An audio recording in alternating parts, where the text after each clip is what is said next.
中营航勤工会基层员工甲劳工团体早起去桃园地方法院陈情，因指控讲中营航勤企业工会长期拢是主管地主导，无为基层的员工来争取权益。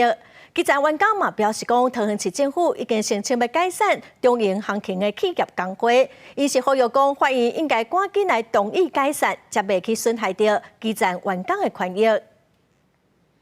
航勤工会要解散，桃园法院一起来！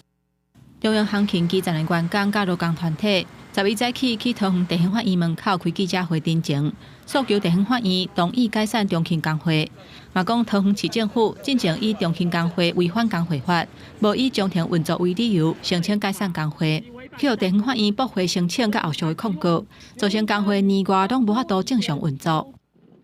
不要以理事会有开成就代表工会能够正常运作，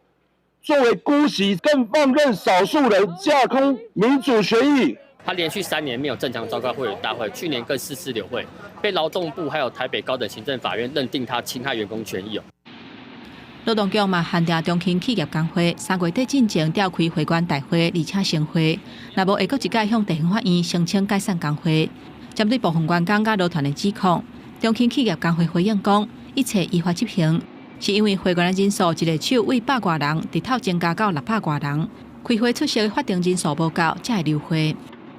不管是会员他们提属的联署临时会议，或者是我们113年的定期大会，我们都有按照主管机关的指示，在期限内限期召开，只是出席人数不足而留会。陈情所指，航勤工会种种违法行径，并非本院上开裁定所得审究。日后若收受新的申请案件，本院将依法审慎处理。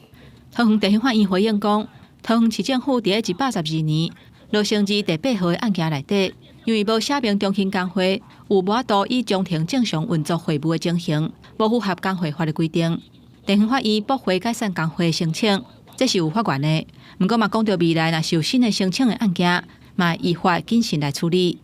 公视新闻桃园报道。